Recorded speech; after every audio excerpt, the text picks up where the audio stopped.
Hello everyone, welcome to Comedy. I'm Greg, host and curator of all the shows on the Indie Drop-In Network. Every week I find a funny episode that I think you will love from an independent podcast creator. If you'd like to support our mission of connecting listeners with independent comedy podcasters, you can buy me a coffee at buymeacoffee.com/indie drop-in. I'll put a link at the very bottom of the show notes.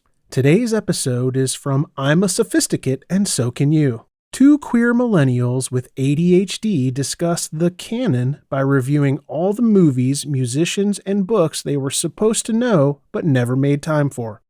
If you like today's episode from I'm A Sophisticate and So Can You, make sure to check the show notes for links to subscribe.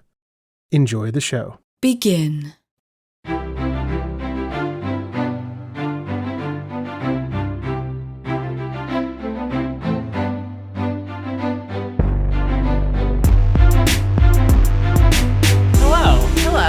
Barely seen you all day. Yeah. I realized recently that one of the downsides of us living in the same location and also recording a podcast together is we don't get as much of the chat at the top of the podcast of how you doing? How you been? Because it's I know. Oh yeah. No, I mean that's not really. I think we work it in. Yeah, that's true.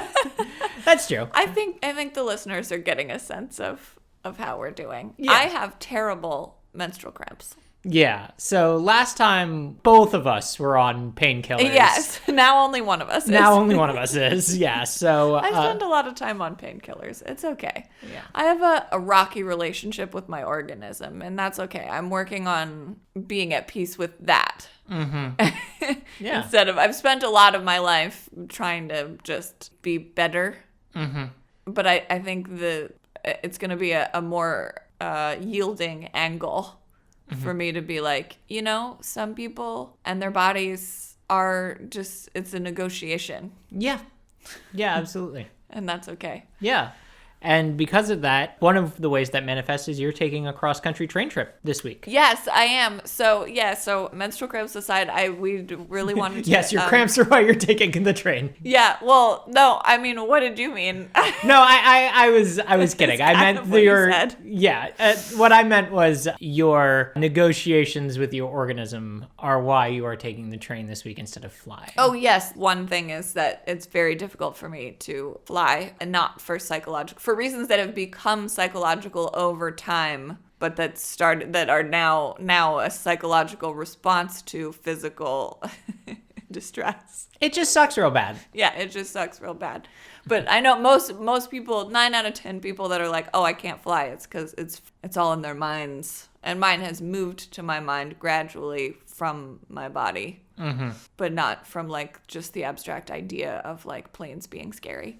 Yeah. Anyway, yeah, we even though I am all crampy and whiny, we really wanted to get this done so that I can listen to a lot of Tom Waits on the train. Yes, because we figured what better person to listen to when you're on a cross-country train trip than Tom Waits. Indeed. We think.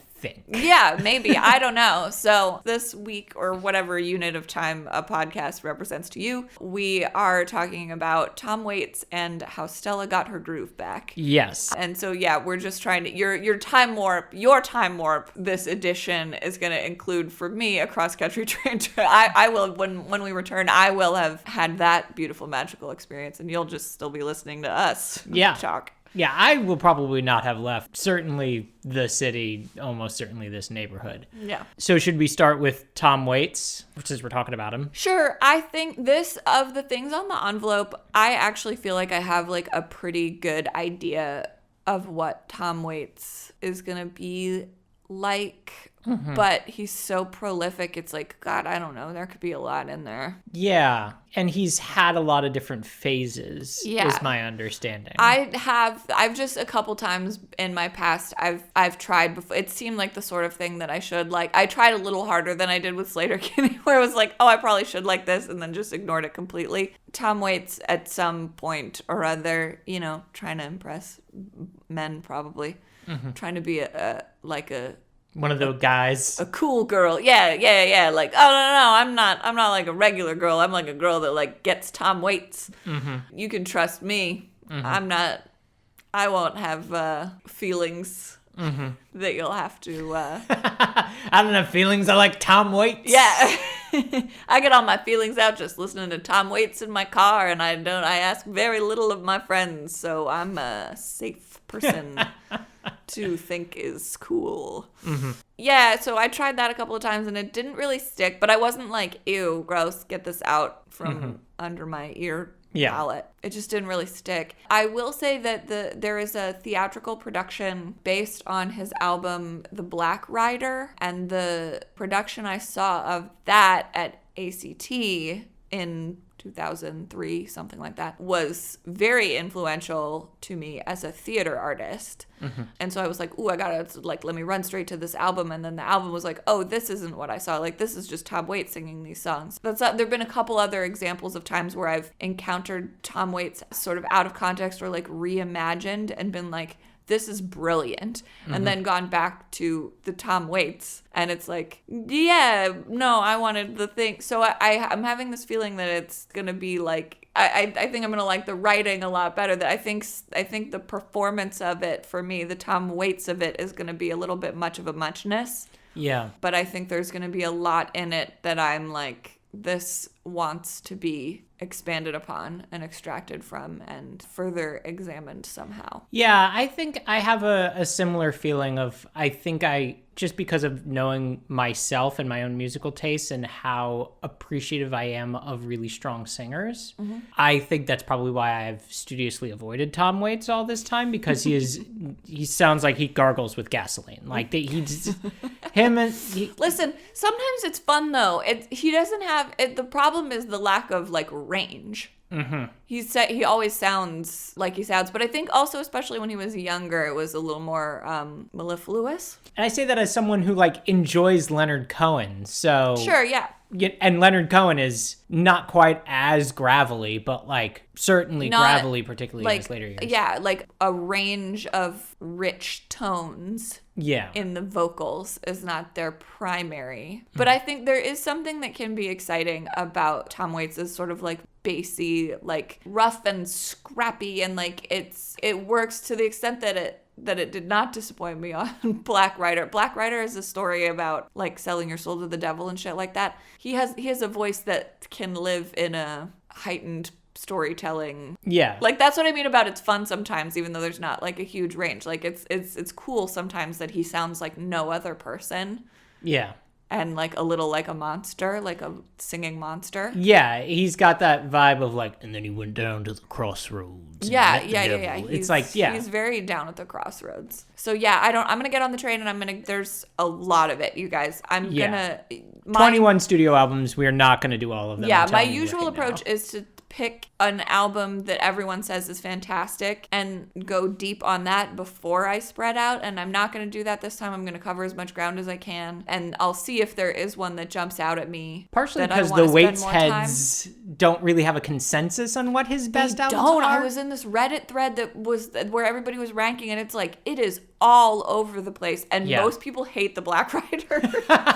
So I don't know what to do with that. But if there's one that speaks to me, I do like to, I feel like part of saying that you have come to know an artist is not just like a cursory listen. It's like, I want to be able to predict. I want to anticipate the next track. I want to be able to sing along to some of it. I want to start to feel like involved in the story of the album. So I don't know what album that's going to be, but I'm going to hopefully land on something in my exploration. I think just bluntly, I am afraid that I am going to hate Tom Waits. Okay. I'm not convinced that I am. Like, I may wind up really loving it because, like I said, I like Leonard Cohen, so there's some sort of room in there. But I'm like, is it just going to be the stupid boy stuff of music? Because I have literally never met a woman who is a huge Tom Waits fan, but I have met so many boys who are really into Tom Waits. Yeah, I have that association as well, but for some reason I feel like I could maybe get in there. Maybe I will come home that woman. Yeah, I'm interested to see what's going to happen. So yeah, we'll see. I don't think I'm going to hate it. I could see a world in which I'm like a couple albums in and I'm like, shut up, Tom Waits. Yeah. Oh my God. Yeah. Not everywhere is terrible. Yeah. That's how I feel about Bruce Springsteen, where I'm like, okay, I get it. New Jersey is awful. Please stop. Okay, I really like Yes. Bruce Springsteen, though. Thunder Road. That's a good example, because that is also very much of a muchness and very self-indulgent and very like, I only have one voice and you can't really understand me, and yet I'm also going for like sort of lyrical density and faux poetry. I don't know what faux poetry is. No, I understood what you meant. Yeah, no, but I just Some lyrics realized from it's Born to like, Run it's just like went listen, across my head. If the note about the plums is poetry, then there's no such thing as, it's all poetry. Really, all language is found poetry. Sure. Anyway, Tom Waits. I don't think I'm going to hate it, but that's all I have for you. We'll see from there. And I think this is the first thing that we have covered where I've going into it being a little bit like, uh-oh, but we'll see. I'm really trying to keep it into open. a couple of things more uh-oh than this. I think I'm going to find something to like. Yeah. Or I wouldn't sign up for it on a train ride. Certainly. So we'll see what happens. Yeah. Okay, so Boom Bow, how Stella got her groove back. This is something that I've really advocated for. You have. Because I just have felt remiss in my adult life, and not in like other things that I'm watching will reference it, we'll talk about it. People that I know will talk about it. It's like Spinal Tap. It's something that is less of like this is a very serious thing that I know I should have known because it's very serious, and more just like it feels everywhere in the water, and I'm not fully participating if I don't know this thing.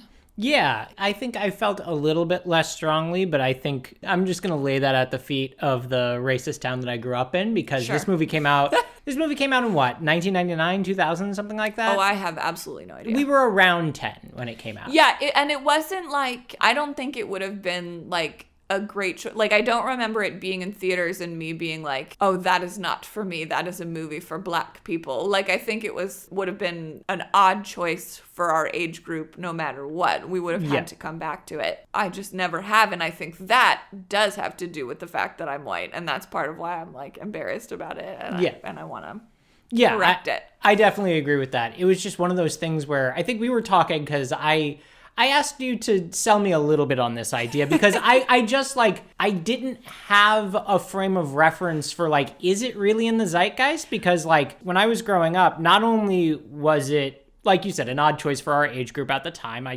totally agree with that. But like, as I got into high school, no one was talking about it because everyone I went to high school with was white. And also where I grew up, was not very kind to queer people, so there were not a lot of openly queer people who could enjoy how Stella got her groove back. Not that I don't know what it's like, but I feel like it is kind of queer canon. And sometimes queers jump on. I actually do not know this about this film specifically, but I know it is a phenomenon that sometimes queers jump on like Black. I want to say coded, but it's not coded. Just like media aimed at Black people, just because it's also sort of like other people feeling outside. You know, it's like Dream Girls. It's like, well, better this than just straight white people. If it's not going to be queer people, at least it's, you know.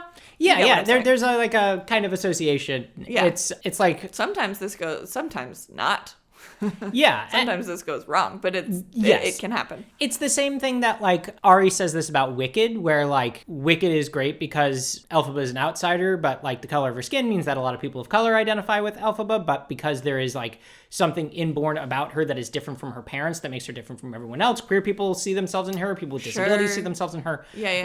Everyone can kind of see themselves in that space, and so I feel like that's similar to what you're part saying. of her arc is like feeling like her body is not right for her. I could see that being a little bit of like a trans story. Yeah, exactly. It also like is, just to talk about Wicked for a second, it also just is like pretty gay. It's super gay. Like all the like the song What Is This Feeling? Right? That's the name of the song, What Is This Feeling? Yes. Like all the important emotional development and like all the good songs are between two women. Yeah. Like there is like whatever a straight love story but nobody's paying attention to that. Yeah, no one gives a shit about Fiyero. Yeah, who is Fiyero? I don't know. Yeah. Here's a fun tidbit. I saw Wicked in the warm-up run in San Francisco before it went to Broadway, and they changed Fiyero like substantially. They changed his big number and they changed like kind of his character is completely opposite from the book, and it was already like pretty opposite, but like it still evolved a lot more like between. Basically what I'm saying is they didn't know what they were doing. Yeah. Because he doesn't matter. Right. Because it's a gay. Yes, it's a gay story. But to bring it back to how Stella got her groove back. Which is probably not a gay story, I'm going to say. But yeah, Anthony was like, wait, why are we doing this? And I was like, what are you talking about? Why? When I thought of this, I felt so brilliant. Like I woke up and I was like, this is the perfect thing for the envelope. Mm-hmm. And so then to be questioned from that place of confidence, I was like, I don't know, because it's a movie that literally everyone but me has seen, and that's what we're talking about. And I will admit that I came at you a little hot in that moment, but in my own defense, I had just had gum surgery, listeners, and I was on a lot of codeine. Yeah. And so I was in my mind being like, all right, I need to ask this question as delicately as I possibly can. And what came out was, so why are we watching How Stella Got Her Groove Back? And then in my head I was like, nailed it. No, it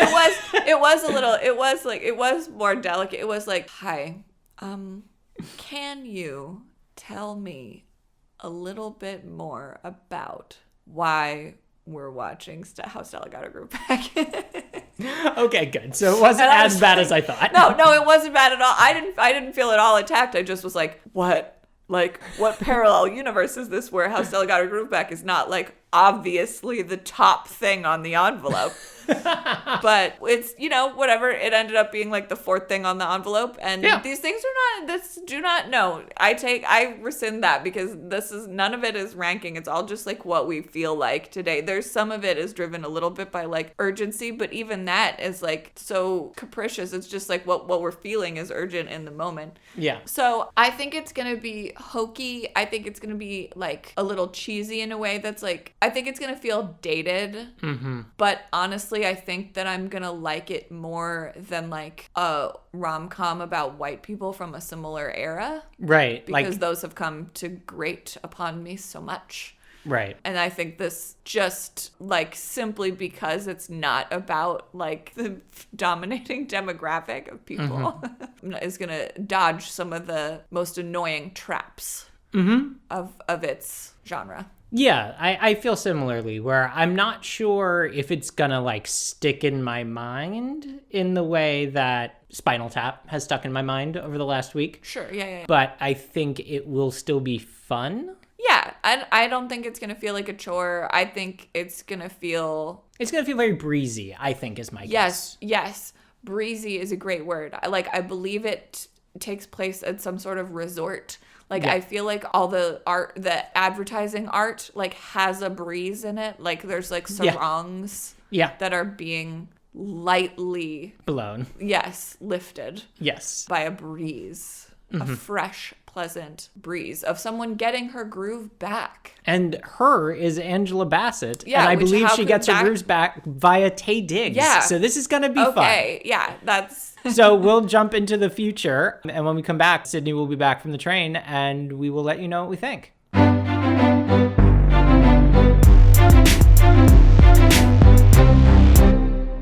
Hello, welcome to the future. Yes, we did some things. Okay. We were very thorough. Yes, we were. Okay. Friends, we had a bit of a hyperfixation. Yeah. We dove in deep. I think we're going to talk first about How Stella Got Her Groove Back, but I just I want to get off my chest that I listened to every Tom Waits album, and I felt as soon as I listened to, like, 1.5 of them, I just, like, knew. I was like, I'm going to listen to all of them. I felt like I was being called, like, not even for me. Like, I was like, I'm going to do this for them. I'm going to listen to every single one. I need to know, and they need to know. So I just want to come out the gate with that. But let's talk about Stella first, because I think we could dispense of this rather quickly. Yeah. Okay. So what did we think of it on Imaginary 4? Yes. 1, 2, 3. What a Pretty letdown. Boring, actually. God. Yeah. I think I can imagine, like, an earlier, hornier version of myself really enjoying the chemistry in this film, which I think is what most people watch it for. And, like, that's very real. It is unfortunately no longer It's a very important ingredient Oh, yes. in a film's, in my liking of many films, but it is no longer sufficient on its own to hold my attention. Just a lot of sexual chemistry. Yeah. So Not enough. the basic conceit of this, I don't remember if we covered it in the befores, is that Angela Bassett is a 40-year-old stockbroker who lives in San Francisco. Don't ask too many questions. I think she lives in Marin. That's true. She lives in Marin, but Works she in San Francisco. works on the West Coast trading stocks on the East Coast. Yeah. Don't think too hard about it. Her boss is Victor Garber. Her boss is Victor Garber, early career Victor Garber, so Yeah. he has nothing to do in this movie. Yeah. And But already, what a great guy. yeah, fun to see him and be like, oh, hey. She decides... There are two supporting cast members from Alias in How Stella Got Her Groove Back, and they are Victor Garber and Carl Lumley, and I think that that's fun for them. Like, I like to think about them getting snacks on the set of Alias and being like, remember when we were in How Stella Got Her Groove Back? Yeah. And both of us said hi to Angela Bassett twice, and that was our whole role. Yeah. So Angela Bassett is 40 years old. She decides to take an impulse trip to Jamaica after seeing a very fun commercial. Yeah, that was a fun in scene. which she imagines, she visualizes herself into. Yeah. She looks fucking phenomenal. She looks I think it's important incredible. to say. Yes. She is stacked Yeah. in this movie. Yeah. She decides to take an impulse trip to Jamaica with her friend Whoopi Goldberg. Yep. Where she meets Taye Diggs, who in this movie is 20. In real life, he's fully 30. Yeah, all this time goes by and he stays 20, man. Like, Yeah. It's just like things keep happening that would naturally take months. Like, when we meet him, he's like, I'm gonna turn 21, and then it's like a gun that never goes off. I'm sorry to spoil it, but he stays 20. Yeah. And it's silly because Taye Diggs is not 20. He's not 20. He doesn't look 20. He looks good, but he doesn't look 20. Yeah, they look like a great match for each other. I really don't see an issue. Yeah. They fall hard for each other in Yeah. Jamaica. They get involved. Some people don't approve. Whoopi Goldberg very much approves. Yeah, Whoopi Goldberg's all about it. And then shenanigans ensue, and they all wind up happily ever after 2 hours and 7 minutes later. Yeah, and it's like, it's a rom-com, which is like not my thing at all. And I was hoping that I would do some benevolent racism and have like more patience for it if the people weren't white and like so entitled. Yeah. But they were still pretty entitled, A. They were. And 2, it's not really a com. It's like kind of a rom-com without even the com. Yeah, it's a comedy when Whoopi Goldberg is on screen, Yes. and only when she's on screen. Yes. And even then it's just like Whoopi Goldberg can do whatever she wants. Like the scene with the pajama party was definitely played for comedy. Sure, Like sure. all the different bits of that were played for comedy. Okay, yeah, that and was romance. a moment. Yeah. I feel like my big issue with this movie is that the first 20 minutes make a promise that the next hour and 40 do not fulfill. Like the first 20 minutes I feel like is what we thought it was going to be, like pretty breezy, kind of weird and silly. Like she imagines herself into a commercial. She's talking to herself. Yeah. There's a little bit of magic. Yeah, like she and That Whoopi. feels possible. She has a fun phone conversation with Whoopi Goldberg. They meet up at the hotel. There's like whimsy. It's light. yeah, exactly. It's like really light. It's moving pretty quick. It's like 20 minutes in, she meets Taye Diggs, and you would think that that's when the movie really pops off, but that is when the movie starts to slow down already. Also, I think we should acknowledge that his accent is not good. His accent is racky. Like, if I can tell that your Jamaican accent is not real, then you didn't do a good job. No. But he did a good job just being Taye Diggs. Yeah. Everyone in this movie, I feel like, does a pretty good job. Yeah, they do their thing that they're supposed to do. Yeah. I guess it's just not really for me. I feel like the title makes a promise that the film doesn't deliver on. But I think that's just too much to ask of the 90s. Yeah. Like the 90s, just female fulfillment was actually what I appreciated about it is how it was like sex is fun for women.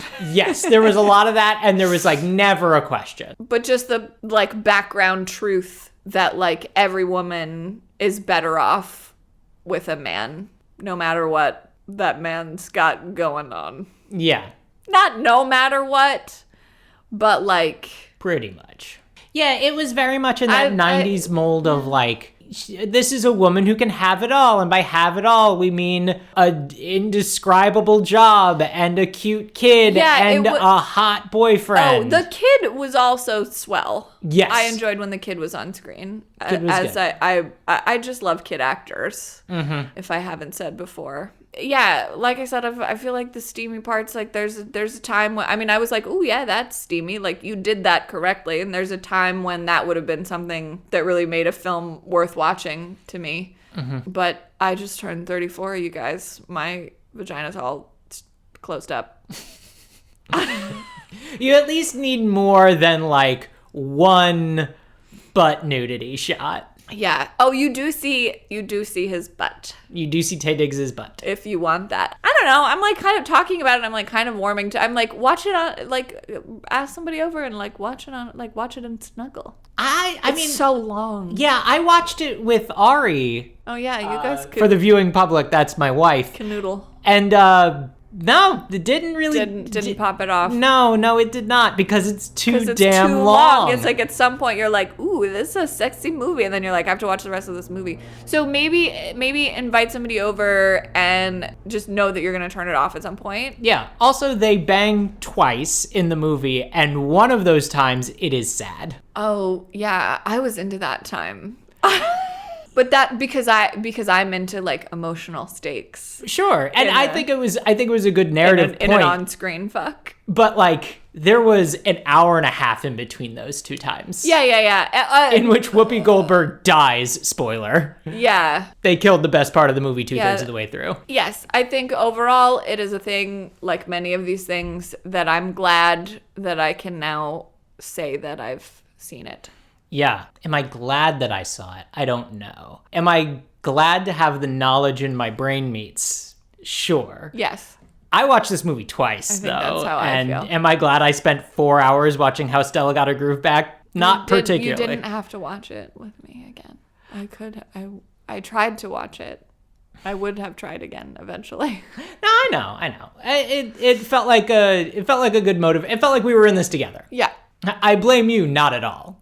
It was my choice to watch it a second. Yeah, okay. So here, I was thinking about this over the last little bit because we were talking about what sort of question should we be asking at the end. And I was thinking that maybe we should ask, instead of just one question, up or down, is it on the curriculum, is it on the syllabus? Maybe ask... Like, what class is it for? Yeah, something similar. I was going to say, like, who is this for?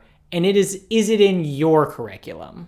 Like, when I was listening to the Public Enemy episode to cut it down... You said something about, like, in Sydney's School of Life, would I tell someone to listen to Public Enemy? And that's how I'm thinking, like, all right, in my school of life, am I going to tell someone that they need to watch How Stella Got Her Groove Back? Which is a separate question from, am I going to tell someone that they should watch How Stella Got Her Groove Back? Right, yeah. It raises a lot of interesting questions, right? Because it's like, I don't think that I need to tell anyone Sure. to watch How Stella Got Her Groove Back. But if I were in a conversation in which its importance was asserted, I would also not be like, no, you don't need to do that. Which, by the way, I would with Chinatown. Is this a good time for me to talk more about how I didn't like Chinatown? I warned you I was going to do this. Okay, so Anthony was playing Magic with his friends.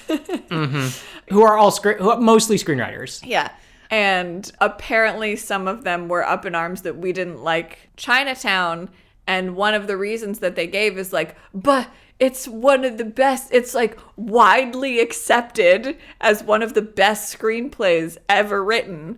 And I just think that is like just the craziest thing that I've ever heard. Like, first of all, like when film bros use the word, you say that things are widely accepted, like, by whom? Yes, exactly. Like, what are you talking about? And also, like, no, it's not.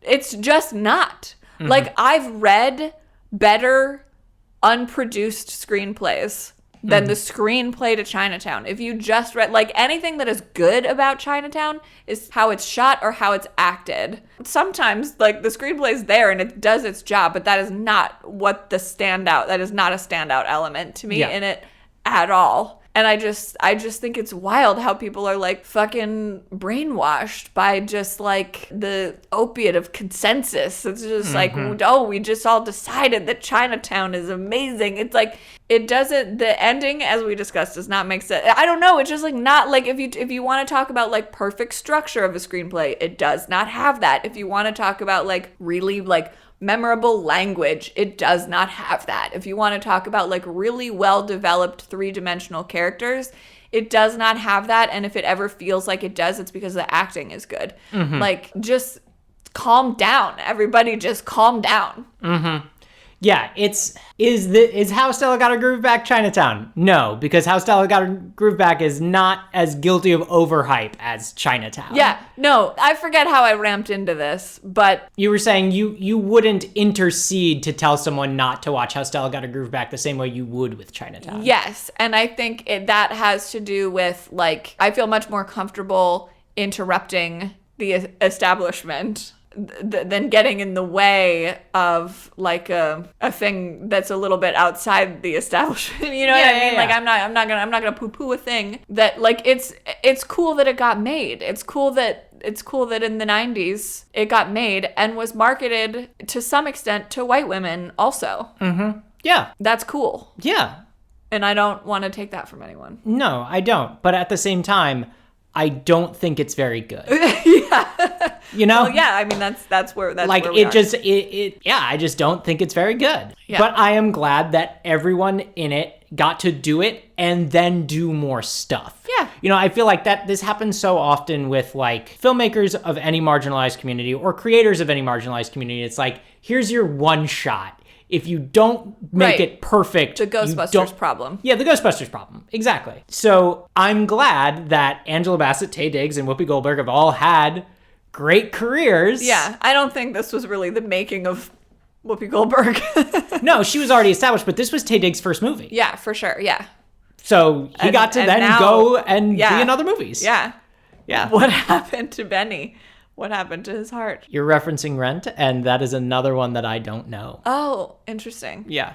I have been faking my way through that for a long time. He is Benny. And there's an iconic line where one of the other characters bemoans that Benny has become a shill for the establishment. And I had a college friend in my undergrad who did a hilarious joke that was, what if, I believe it's Roger, but it could be Mark, who the fuck knows. What if the main white boys of Rent were played by Creed? And he would go, what happened to Benny? What happened to his heart? And it's in my mind forever. Like, if you're out there, Ben, like, that's such a good joke that I still think about on a weekly basis. That's a great joke. I don't even know the show, and that's very funny. Whenever any part Creed. of Rent plays in my like people talk about how, like, Rent has infected their like we're all in, you're not apparently. But many of us are just infected by certain lines of the show. Like, if somebody says, what's the time? You can't not hear, it's gotta be close to midnight. I now, when I hear what happened to Benny, what happened to his heart, I hear it as Creed. And it is nothing but, like, one guy's yuck yuck. Okay, I think it's important that we covered that. Yeah, so, I think it was fun. So who is this for? I feel like if you are at all an Angela Bassett or Whoopi Goldberg or Taye Diggs completionist, sure, watch this movie. Yeah. If you want to watch a late 90s rom-com and you don't want to watch one made by and for white people, watch this movie. Yeah. Again, emphasis on the rom. It's just a rom. Yeah. I feel like it undoes it makes it white, but, like, Ghost.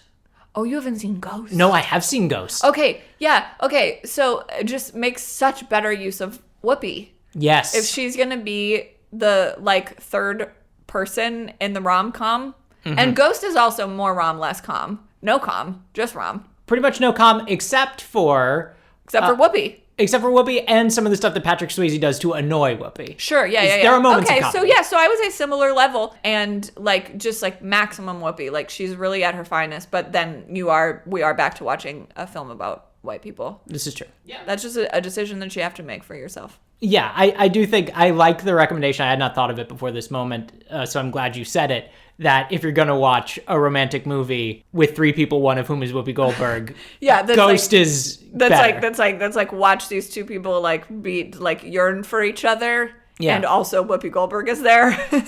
Yeah, it just makes she gets to do so much in that film. Yeah, whereas in this one she's criminally underutilized. Yes.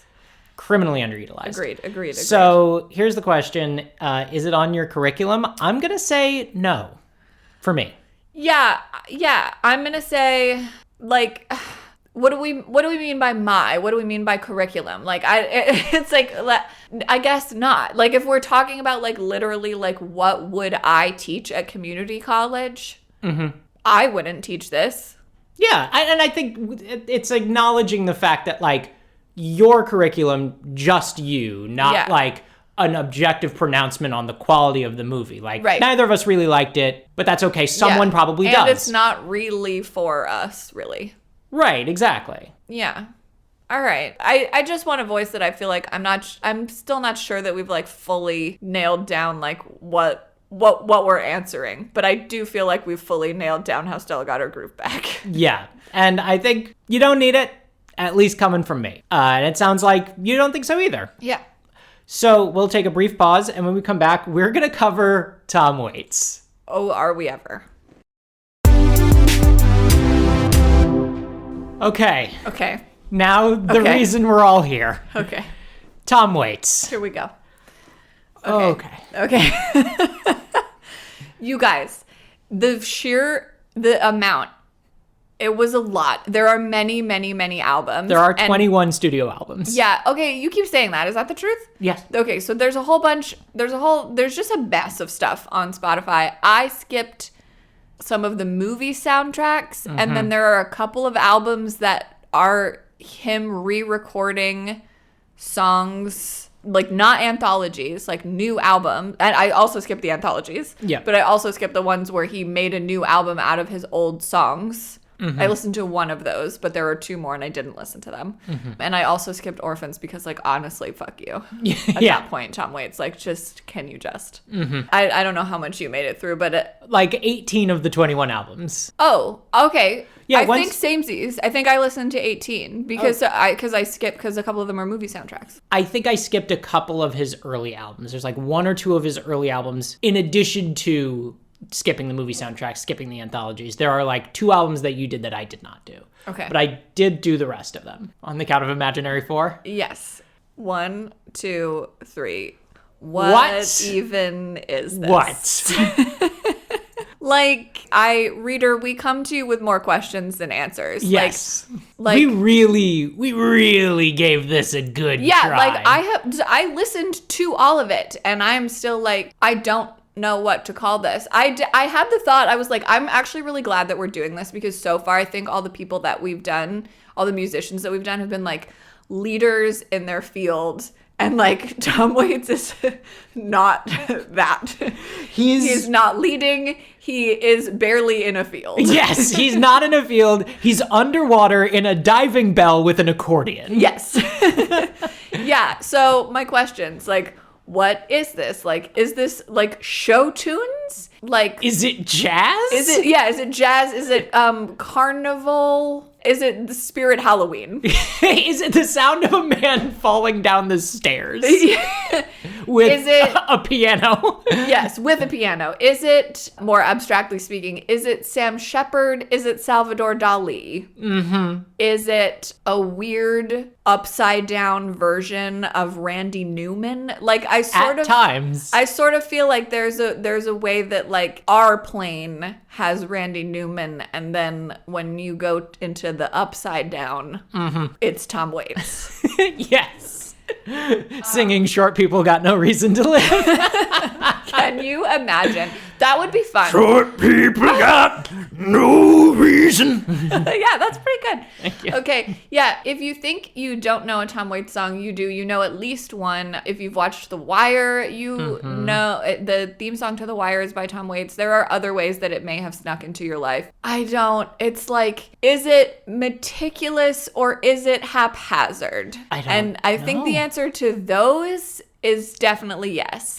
Yeah, it's because, okay, so to ground our readers just a little bit. I don't. It's impossible. It's impossible.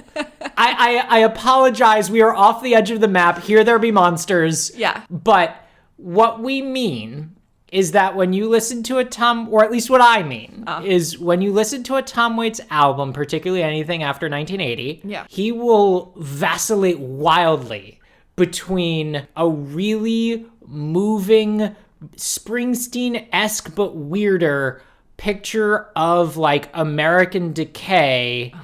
And then in the next song, he's got a harmonium and a pipe organ, and he's just like, I am king of the spooky carnival. I ride a horse with a broken leg. like, Yeah. what are you doing? Some of them are like spoken word pieces. Yes. I would say that circus sounds and carnival sounds are very well represented. And I encourage you to just explore in your minds right now, like the breadth of what that can mean. If you'd asked me before I listened to every Tom Waits album, what's carnival music? I would be like, it is one thing. But now I realize that it comes, even without Tom Waits, it comes in many flavors. There's like da da da da da da da, like circus music, and then there's also like bang bang bang bang bang, like do you know what I mean? Like Yeah. bing bong. Yes.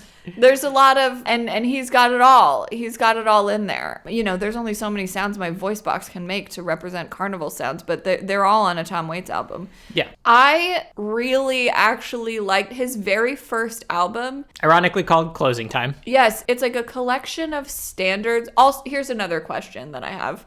Was Tom Waits born an old man? I don't know. What was Tom Waits like as a child? I don't think that's possible.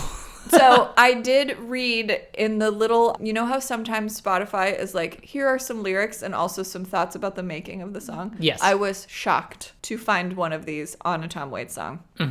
On Closing Time. And it shared with me that he would go over to his friends' houses and then sneak away and ask them what their dads were listening to and listen to records with their dads. And I think that really tracks because like for the years that he's recording, he is drawing on some older vibes, but then as his career goes on, he's like, I'm going to take these song structures that feel kind of oldie-timey and just do the weirdest thing possible with them. But the very first album is like, I was interested in the way, because I have an idea already of what like Tom Waits sounds like. I was interested in the ways that he already really sounded like himself. But the songs are like very straightforward and like moving and nostalgic and he sings like a normal person. And I remember being like, oh my God, he's so young. Like, I wonder how long that lasts. The answer is 7 months. Like by the next album, he's like, bar, bar, bar. But not all the time. That's the weirdest Not part. all the time. Even to this day, not all the time. Yeah, gosh, there's just so much there. So, do you want it? I don't know. Who is it for? We're not there yet. I don't know. And only because I don't know. I don't know. You know who had a good question about this? Yes. My sister. I played her some of Rain Dogs, which I think after listening to it 5 times, Rain Dogs might be my favorite Tom Waits album because it's the most Tom Waitsy Tom Waits album. Yeah, it's a great place to start. It gives you a hint of all the sort of different flavors, and it's very like critically. It's one of his most like established albums or whatever. Yeah, I mean, there's still stuff on it that I'm so like the first if you time want to talk to other people about Tom Waits, that's one that they'll definitely be ready to talk to you about. Yeah, like the first time I listened to it, I was like, what is happening? Yeah. Because I couldn't just like sink into it and like get into a groove because he just swings so wildly tonally and sonically. Yeah. But my sister was listening to it and she was like 5 songs in, she goes, okay, I think I know who it's for. And she did not elaborate. But then she goes, my question is, when is it for? Like, when do you listen to Tom Waits? I believe you called it stupid boy stuff. I'm not sure exactly in those terms, but like sort of put it in that category. In the before and times. I was like, I think I might be about to be the girl that does get into Tom Waits. And I'm not into it. I don't know. Yeah. It's like I kept putting on the next album, and the first couple of tracks I would be like, oh, maybe this is the one that I'll keep in my library and like learn a little better and like go a little maybe this is the one that is right for me. And then it's just like by the end of the album, it's just too much Tom Waits no matter what, always. I kind of started feeling like I've had the tools, and if it was gonna happen, it would have happened by now. Yeah, I feel similarly. Like, I was like, I don't dislike it, but it's like every third song or fourth song, I'm like, oh, come on, man. Like, what are you doing right now? It's not even that for me. Like, I feel like I didn't even get that. It's like, it's more like every song. Okay, a few of the songs are like, this is enjoyable to listen to and innovative. And then most of the other songs for me, it's like the first 30 seconds, I'm like, yeah, man, like the originality, like you're coming at me with lyrics, like this is so great. But then by 4 minutes of it, I'm just like kind of exhausted. And then it's that 18 times. Yeah. So I also was like, maybe I should be like pulling some tracks for some playlists. But as Maria said, when is it for? What playlist do I pop it on? Like, do I just like start a playlist that is like, these are the Tom Waits songs that don't completely like make me want to bury myself in the sand? I don't like. None of these are going on your backyard playlist, except for maybe, and this is like you're having a weird party, but like maybe some of the more upbeat stuff on Rain Dogs. Because that's the stuff that gets covered more often. But sometimes he has like peppy stuff that's like, this is just weird. It's really hard to, it's just really hard. Here's an observation. I think if you are a person that's like, if you want music that is both weird as shit and completely sincere, Tom Waits is for you. If you're like, oh, I found weird music, but it's so cynical. And I've found earnest music, but it's so like sonically straightforward. Yeah. If you've had both those problems, Tom Waits is I for give you Tom Waits. Yes. Because you keep expecting it, because it's so weird and his voice is the way it is, you keep expecting it. Well, and he does talk, like I think you said about like American Decay, like it does get very dark sometimes. But he is like really in it. He's not kidding. No, he's not. He's not kidding. He's not making light. He's not winking. This is it for him. Yeah. I would like to advocate, we're certainly not going to go album by album. Nobody wants that. But I would like to advocate actually for Bone Machine. Interesting. Of all of them, that is one of the ones that I listened to a couple of times. And it is one of the weirdest ones. I don't know. There was just something about it that like it started, and I was like, oh, we've taken a turn. We've taken a turn. He's going dark. And the lead track weird. is called "The Earth Died Screaming." Yeah, and then there are some sort of screams or the just looking at the track list, you can tell it's going to be pretty bleak. So I wasn't sure going into it, but then after I listened to it, I was like, I actually think there are like several hummable tunes from that. Like, I don't know. I liked that one. It is like, it's peak Tom Waits in another way. I would similarly like to advocate for Mule Variations. Yeah, I liked that one, but I did not have time to revisit it in my race to the finish. Yeah, I listened to it, I think, twice, and yeah, I just really enjoyed it. And that one is one that feels more quantifiable. It's like, oh, this is the most like bent out of shape folk album that you've ever heard, but that is what it is. Yes, and he did actually win a Grammy for Best Folk Album for Mule Oh, for that one. Oh, I knew you mentioned that he had that Grammy, but I didn't know it was for that album. Yeah. Some of the later albums started to make me wish that I was listening to Hadestown. Yes. And that is a compliment. Yes. I like felt if that we're too. Getting into Hadestown territory, like that makes me happy. Yes. I said to Ari at one point, I was like, I think Tom Waits at his like, most gravelly. Yeah. Tom Waits sounds like Patrick Page drowned. I don't know who that is. Patrick Page plays Hades in Hadestown. Yeah, listening to Hadestown, I was like, if time were a little bit different, this would be a fun part for Tom Waits. Mm-hmm. Like that part did make me think of Tom Waits. The truth is, I'm not sure he's bassy enough. Yeah, I don't think he's actually bassy enough. He's like, he's faking it. His voice is not actually that low, which I think is interesting. But yeah, he'd definitely be fun for that part. And I think the fact that I thought that, like, listening to Hadestown and then thought they're not completely unrelated as pieces of music. Yeah. As compositions.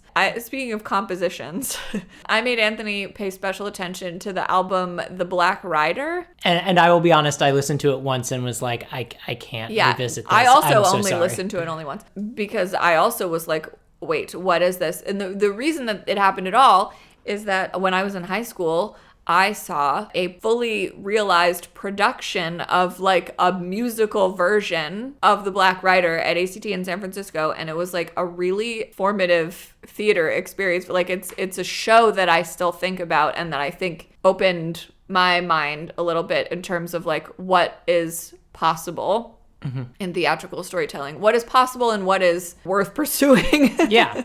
What is fun to do. So I was looking forward to getting to that point in the lineup, and then I listened to the album and it was like, okay, this is 5 solid show tunes. Yes. Surrounded by 15 nonsense tracks. Yes. I wouldn't call them songs. No. There's one song called Oily Night that is literally just pandemonium while someone chants oily night for 4.5 minutes. Yes. Way too many minutes, and I don't remember that part of the show. But I do remember Lucky Day in the show. And it's hard to tell even the show tunes, like, because I think the 5 show tunes in there are great. But it's hard to tell because his delivery is so weird. Yeah. But it's like, actually, if you get musical theater actors and you give them like sheet music, they will really make something out of those songs. Yeah. So I don't know. Don't listen to that one. But if a theater near you decides to take it on and you're feeling like you got an adventurous appetite, go for it. Give it a look-see. Yeah. I remember reading once that album is the Tom Waits album most likely to make your friends go, what the hell are you listening to? Yeah. And I agree. That one and the pair of Alice and Blood Money. Fuck. Hey, I listened to those were the most ones. recently. Those were the real nadir for me. Yeah, those. Someone described Blood Money as spooky oompa, and I'm like, nothing more accurate has ever been said. Yeah, it's like sometimes he's so spooky, and sometimes he's so band man. Mm-hmm. Like, what's going on? I don't know. And yet it all sounds like, it's Tom Waits. Like in the first couple of albums before he got like super weird, and I did really enjoy a lot of the songwriting in those albums. Like he already has this musical style that I would describe as like, it feels like things are sloshing around. Mm-hmm. Or like spilling. It feels like the notes are spilling. One part of the song is spilling into another. There's a lot of like slippage. Yeah. And that's like kind of cool. I don't want to get too, I'm not that good at music, but I can tell he has an affinity for minor seconds, but in a good way. I'll take your word for it. He just loves to pop in some notes that are just like too close to each other, mm-hmm. but make it sound like cozy instead of just like dissonant. Mm-hmm. I feel like the thing with Tom Waits is when you listen to him, no matter how weird he's getting, you always get the sense that he knows exactly what he's doing. Yes. Yeah, that's what I'm saying about meticulous and haphazard. He knows exactly what he's doing, and also no one else does. Yeah. Ever. What's the line? Like, it costs a lot of money to look this cheap. Like, it takes a lot of skill to sound this deranged. Chaotic. Yes. Yeah. I read that he, like, for several of his successful albums, continued to live in a motel because it gave him more to write about. Yeah, I believe that. Which is a little sort of like fetishizing the underclasses. Yeah, but that's most of his songs. Yeah, but he seems to come by it so honestly. Like, it really seems like that's how he's comfortable. And it is like an interesting exploration of just like the American idea. If you listened, okay, here's another weird fact. Tom Waits is from San Diego. If you listen to any of his songs, you would be like, if you just dropped in the middle of an album, you would be like, this man is either from a shack that's built into the hillside in Appalachia or a swamp. Mm-hmm. Maybe he's from a swamp. Or maybe he slipped through space-time from the circus in Geek Love. Yes, this is, to anyone at Warner Brothers, I know you have the rights to Geek Love. If you want to adapt Geek Love and you don't use Tom Waits as the exclusive musician on your soundtrack, you are doing it wrong. Yeah, then absolutely fuck you. You have misunderstood the assignment. Exactly. He's just like, there's songs that are like all about being poor in New York. There's songs that are all about being poor in LA. There are songs that are about like hitchhiking through almost every part of, like, there's just like, he just like is constantly name checking like towns, counties, intersections, like. And it's places you may not have heard of, but when you hear the name, you're like, oh yeah, I know exactly where, like Rockford, Illinois. You're like, know where that Illinois. is. Yeah, Illinois. Something happened in Illinois. Mm-hmm. So there's somebody still there for him. So I don't know if that's interesting to you. Like if you're like, I would like to explore American identity, but most of the ways that is done make me uncomfortable. Yeah. Try Tom Waits. Yeah, jingoistic he is not. Yeah. And that's nice. It is neither jingoistic nor anti-American. Yeah, it just is. It is bleak at times, but it's in solidarity. Yeah. It is in solidarity with the American experience without celebrating any American bullshit. And that's like, I don't know how he does it. It's a cool, I think that's why I brought up Sam Shepard. Mm-hmm. He gives me Sam Shepard vibes. And also in some of the things I don't like about his approach to like woman stuff also reminds me a little of Sam Shepard. Like, oh, women are, oh my God, women, they're sacred beings. Like they're so great, but we are fated as men to destroy them. Yeah. And also at the same time being like, Rhonda was a good time girl whose good times had gone by. She was a sex worker who wore too much makeup and rode the train to Des Moines every day from East St. Louis. Yeah, he has a lot of songs about whores. Some tawny whores are a thing he likes to talk about. Of whores? Sometimes, at least one from the point of view of a whore. Yeah. Also, little people. Yes, he does talk about Come dwarves up a few times. Little people not in such a nice terminology. Yeah, he uses words that we don't use anymore. And I don't want to speak for anyone else's trauma around that, but it doesn't feel like, I'm not saying he should get to do it, but it does not feel malicious or even rude. It's not what we say, but it's like he's doing it for the evocative nature of the word. Mm-hmm. And again, like, not saying he should get to do that. He should have carte blanche to do that. But I don't know. It just like lands different to, as a not little person, it lands different to my ear that it's like, I feel like he's talking, when he uses it, he's talking about how the word is a little bit inherently violent. And that's why he's bringing it into the, you know what I mean? Yeah, I think I see what you mean. And also, to your point, his whole thing, if ever you want to do a Tom Waits impression, just make your voice as gravelly as it can and then get hyper specific about what you imagine a pool hall in the Midwest to be. Sure. And you will do 50% of the Yeah, if you get yourself a musical saw and some like marimbas. Maybe. Any combination of... An accordion. You keep saying accordion, but I didn't hear that many accordions. There were many. Yeah. But not... I don't know. I felt like there also sometimes weren't. Sometimes there weren't.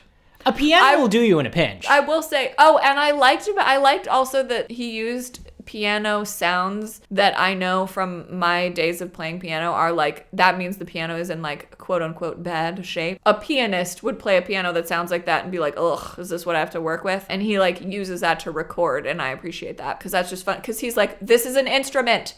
It makes a different sound. It's not the sound that we decided. It's like wines or like dog breeds. It's like, who decided that like this is the ideal like parameters when they're all just things that make notes. Yeah. So like, let's use them. At the Black Writer at ACT, at intermission, I went and peered into the pit expecting to find instruments, familiar looking pit instruments. And it was like, no, it's not that. It's saw. There was at least 2 saws. There was an instrument that you play. It looked like a bunch of horizontal icicles, but it was made of glass. I believe crystal. You wet your fingers? Yes, I and believe you that's... wet your fingers and you do them like you would do on a fancy wine glass. And there's it makes like a it pedal? Yeah.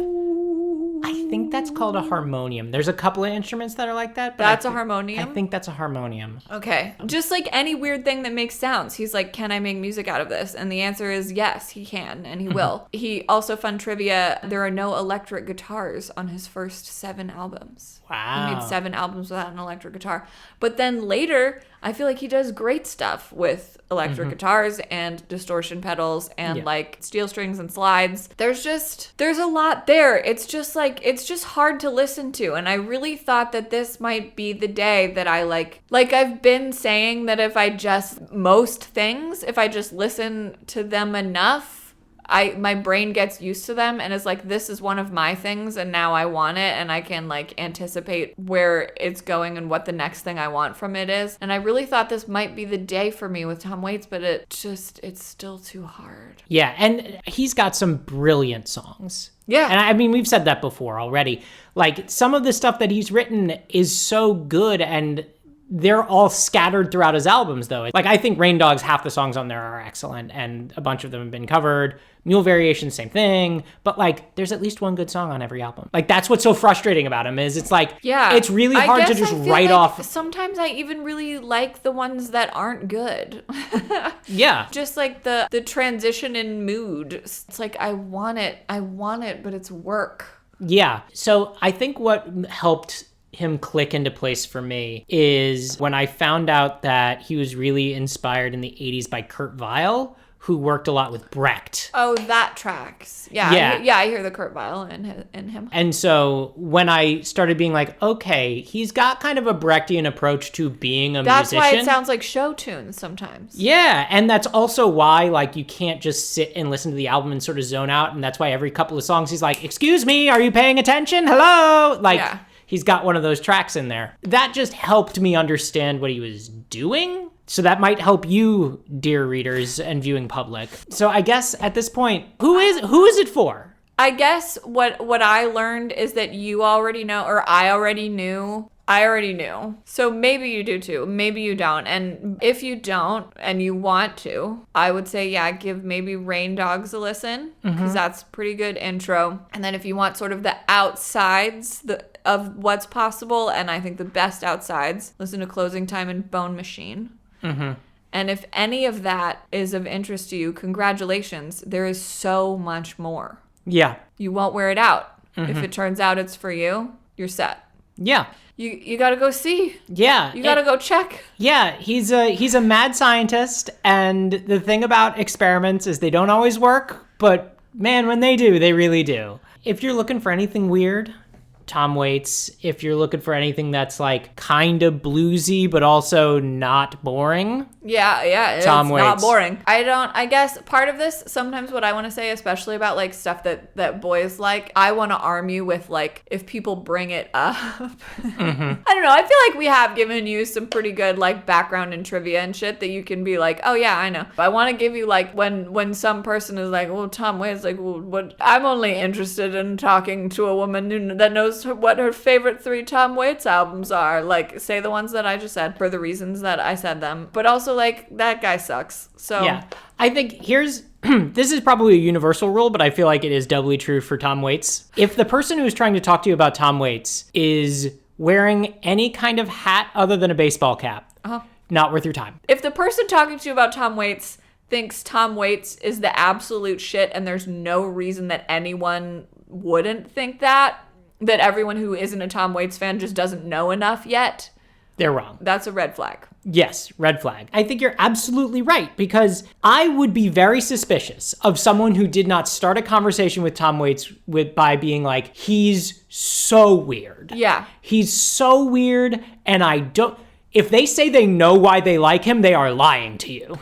Sure. Like, that is a lie. You cannot quantify why you enjoy certain Tom Waits songs. Yeah, unless it's like, because he reminds me of my dad. But that would also be a red flag Yes. in its own way. Yes, indeed. Something that sums up Tom Waits for me is an okay, interaction go for that it. we had, to the extent that one can, and we already said you can't. Yeah. I sent you a music video for God's Away on Business. Yes. A couple of days ago, and I was like, I remember there being a lot of live turkeys in this music video. And then 20 minutes later, I texted you and I said, I was wrong, they're tiny emus. I thought you were going to say, and then 20 minutes after that, you texted me the same song, but cut together with clips of Cookie Monster. Yes, I did. And that somehow felt more true. It felt correct. It felt very correct. Just bless whoever did that with Cookie Monster, because you guys look up that video. It's like they found, like, Cookie Monster is saying the words. Like, Yes. they found, like, the right, like, mouth, like, hand in the mouth. Yes.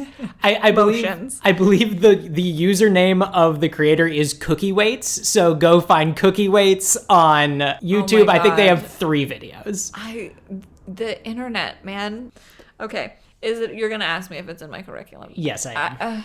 For which class? Not for intro to anything. I could conceive of the class I would be teaching that included some Tom Waits. Oh, I remember a hot tip I was going to give you guys about, like, using Tom Waits to, like, leveraging Tom Waits. So if you work in the arts, especially theater or other, like, an art form where people ask you to, like, come in with image research or, like, mood boards and shit. I hated doing image research when I majored in theater. And so I would get professors to let me bring in, like, songs or soundscapes or, like, multimedia things, because I just hated, like, cutting stuff out of magazines. I thought that was lame. And I used a Tom Waits song 2 times, even though I didn't really know Tom Waits. And both times the professor was like used me as the example of, like, who nailed it in the class.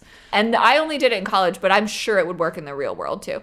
If you are in those fields and you have a reason you need to impress someone who wants that kind of material from you that's not yet your original material, but just, like, showing you that you are interesting and have a point of view and know what they mean and what is a vibe and how to make a vibe, pick a Tom Waits album. For this, I especially nominate Bone Machine. Mm-hmm. Listen to it. Pick the song from out of that most feels like the project you're talking about, that you feel like you can bullshit why it has to do with what you're supposed to be doing. Bring that in. They're going to high five the shit out of you. Yeah, look, we wouldn't have spent collectively like 40 hours with Tom Waits over the last 3 weeks if we didn't enjoy ourselves. It has to be more than that. We both listened to some of the albums more than once. It has to be more than 40. Yeah, conservatively 50 then. That's a lot of hours of Tom Waits. Yeah. It feels so circular. I feel like we're talking in circles, but I also feel like Tom Waits'd me in circles. Yes, Tom Waits, you did this to us. If you guys I will never be linear again. Yes, listeners, viewing public, if you are listening to this and you are like, these two have lost it, like whatever they had, they are so lost in the woods right now. You are correct. The woods' name is Tom Waits. Yes. We are all stuck in an abandoned pool house. Yes. There is a man with a wooden leg outside. Yes. Help. Yeah. We have one flare gun and we don't know when it's appropriate to use it or if it would clear the trees. Yeah, I think we just gotta go. Look, if any of that sounds interesting to you, go for it. Yeah. If it doesn't, don't. No, okay. No, I'm gonna do it. I can do it. Okay. Okay. In my class that is, hey, popular culture is inside your brain and it's changing you, I would not include Tom Waits in that class. Mm-hmm. And that is a class that I would teach. Mm-hmm.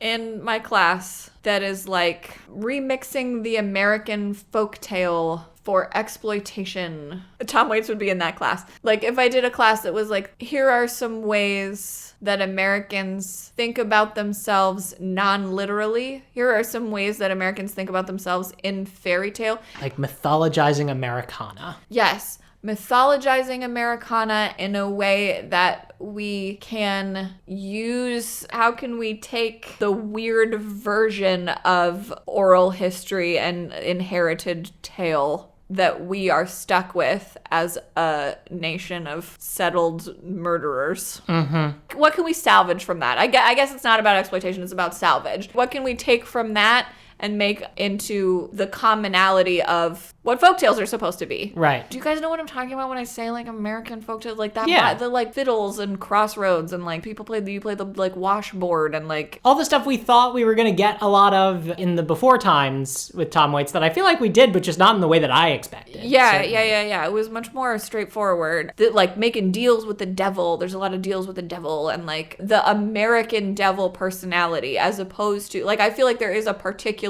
American devil personality that is distinct from any one religion. Any one religion's devil. And there's other sort of characters that start to like archetype themselves, but it's not, again, because it's so young and developed in a time that's not conducive to this kind of like cultural development. But I feel like there's a class to be made out of that. Mm-hmm. Like that knee-high production that changed everybody's lives, where the like woman grows like antlers and stuff. There's deals with the devil in that. He like trades his daughter for something, and like the woman loses her hands, but then she grows antlers. And they like square dance in it also, like square dancing. I think like gingham. Like I think you could put together an exploration of those kinds of images. Yeah. as a way to reflect on the American experience, and Tom Waits would be a part of that. Yeah. The thing that I keep thinking of is one of my other favorite classes in college was a class called Visions and Revisions of the Fall, in which we talked about the fall of man. We read Paradise Lost, and then we did like the Golden Compass. We did Annie Proulx, and I feel like Tom Waits would slot in really well into that curriculum. If you're like, I'm trying to keep my curriculum, I think all of my, when I get to do community college classes, I think all of my curricula will probably have like albums in them, because I just think that's fun to do. Yeah. Well, I'll try to come at it from a lot of different like angles. But yes, I feel like there's a place for Tom Waits in academia. Yeah. Has that become the question? Is that the question? No, that's not the question, but I think we accidentally made it the question. Listen, we're all tangled up in our own brains here. So I think maybe we just need to say Tom Waits is there. Yeah. He's there waiting for you. So I don't know. I think I'm spent. Yeah, so we will see you next time with Jennifer's Body and garbage. Yeah, some female empowerment. Yeah, and until that time comes, good night and good luck. When you walk through the garden, you better watch your back. Well, I beg your pardon. Walk the straight and narrow track. If you walk with Jesus. Thanks again for listening to Comedy by Indie Drop-In. If you would like your show featured, reach out to us at Indie Drop-In on all social media or go to indiedropin.com. See you next time.